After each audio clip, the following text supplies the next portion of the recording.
Bonjour à tous, ravi de vous retrouver.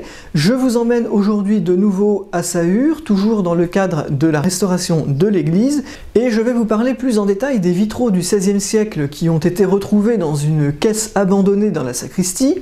Je vous les avais déjà présentés en avant-première lors de la conférence des Journées du patrimoine. Depuis, nous avons eu une visite avec l'architecte en charge du projet et un maître verrier qui est venu avec une table lumineuse. Nous avons donc pu observer tous ces fragments plus en détail, reconstituer le puzzle. Il y a donc du nouveau à en dire.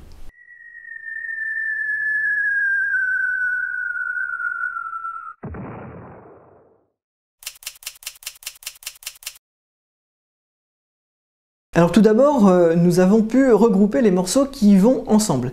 Et nous pouvons en déduire que les fragments proviennent d'au moins 2 fenêtres.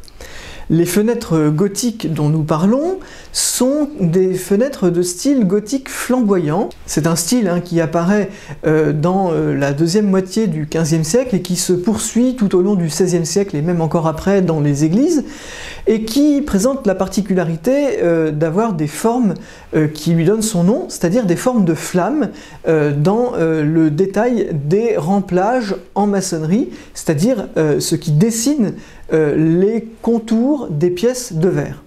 En particulier, dans une fenêtre, vous avez la partie basse, constituée de grandes zones verticales, ce qu'on appelle les lancettes, et au-dessus, sous l'arc brisé, vous avez le tympan, qui est constitué de 2 types de pièces de verre, les soufflets et les mouchettes. Les soufflets, ce sont les pièces qui sont de forme symétrique, en forme de flamme, et les mouchettes, ce sont les pièces plus petites qui encadrent les soufflets et qui sont asymétriques. Dans cette caisse, nous avions donc les fragments de 5 soufflets. Comme il y en a 3 par fenêtre, forcément nous avons là affaire à au moins 2 fenêtres mises en caisse. Alors parmi ces soufflets, il y en a 2 qui représentent les armes de Jean Euzet. Je vous ai déjà raconté comment on a pu identifier ces armoiries, ce qui nous a permis de dater précisément toute la nef gothique vers 1515-1520. Malheureusement, ces armoiries sont lacunaires, puisque d'un côté il manque la partie basse de l'écu, et de l'autre il manque la totalité des armoiries. En revanche, on a pu constater que ces 2 soufflets sont rigoureusement identiques, c'est-à-dire qu'ils ont été réalisés à partir du même modèle. Les maîtres verriers ont utilisé ce qu'on appelle un poncif. C'est un calque où le contour du dessin est percé de petits trous, on le pose sur le verre et on applique de la poudre à travers les trous, ce qui reproduit le motif sur le verre, et ensuite on n'a plus qu'à le cuire et à reproduire le dessin dans la mise en œuvre définitive. Les 3 autres soufflets sont figuratifs. Nous avons un Dieu le Père bénissant et tenant l'orbe, c'est-à-dire la boule représentant l'univers, c'est-à-dire la création. Nous avons une scène de crucifixion située devant un paysage avec des éléments d'architecture, notamment un château avec son donjon. Et enfin, nous avons une scène représentant la Trinité. Ce qui est intéressant, c'est que ces 3 soufflets ne sont pas du même style. Alors si les 2 soufflets représentant la crucifixion et la Trinité sont bien des œuvres du XVIe siècle, de la période 1515-1520 que nous avons déterminée, ça on peut le voir en observant par exemple le détail des visages, le détail de la végétation ou de l'architecture par exemple, ou encore les motifs qui ornent le trône de Dieu le Père.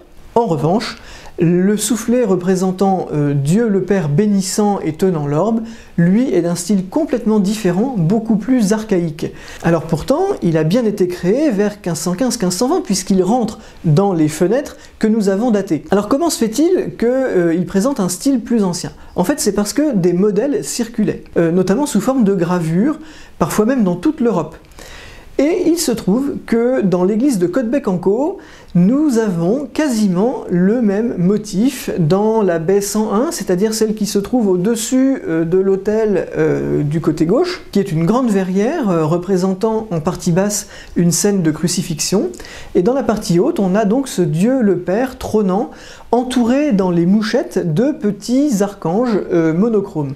C'est d'ailleurs ce qu'on a très exactement ici aussi, à Sahur, avec des archanges monochromes, d'autres qui sont en jaune d'argent, vous vous souvenez, avec le détail d'un nombril. Ce vitrail de Codebec-en-Co est daté avant 1464 puisqu'il a été offert par Thomas Bazin qui était à l'époque évêque de Lisieux, identifié grâce à ses armoiries. Donc on a bien un style qui est de la fin du XVe siècle et donc c'est intéressant de constater que plus de 50 ans plus tard en fait le modèle continue d'être d'actualité sur le plan stylistique et qu'il est repris dans ce vitrail. L'autre découverte passionnante qu'on a pu faire en observant ces vitraux de près, c'est un élément technique qu'on appelle le chef-d'œuvre. Dans le soufflet qui représente les armoiries de Jean Euzet, vous voyez que la partie supérieure représente une croix d'or sur un champ de gueules, c'est-à-dire jaune sur fond rouge. Or, nous sommes avec des pièces de verre. Le passage d'une couleur à l'autre est donc particulièrement délicat. Nous sommes au début du XVIe siècle, alors la technique de la peinture sur verre est particulièrement bien maîtrisée à cette époque-là, que ce soit par de la grisaille ou par des émaux. Il s'agirait donc de peindre du rouge et du jaune sur la même pièce de verre translucide. Mais on voit que ici, le maître verrier a choisi une solution plus complexe, plus traditionnelle aussi, qui consiste à assembler deux pièces de verre l'une à l'autre avec un plomb.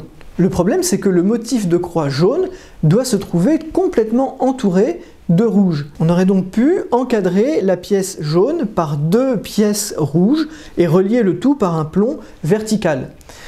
Mais le maître verrier a choisi de montrer son habileté et sa dextérité en recourant à la technique du chef-d'œuvre. En fait, c'est une technique extrêmement difficile puisqu'il s'agit de découper le morceau de verre à l'emporte-pièce. En plein milieu, il y a un risque de casse évident énorme et ensuite on vient insérer la pièce jaune au milieu avec un plomb qui fait tout le tour. J'espère que vous en avez appris plus sur les vitraux, sur la technique. J'aurai l'occasion dans une prochaine vidéo de revenir en détail sur l'iconographie des scènes représentées, notamment la scène de la Trinité, puisque je vous proposerai en fait une nouvelle série de vidéos consacrée à l'iconographie. Alors pour ne pas la manquer, n'oubliez pas de vous abonner, et moi je vous donne rendez-vous très bientôt pour de nouvelles découvertes patrimoniales.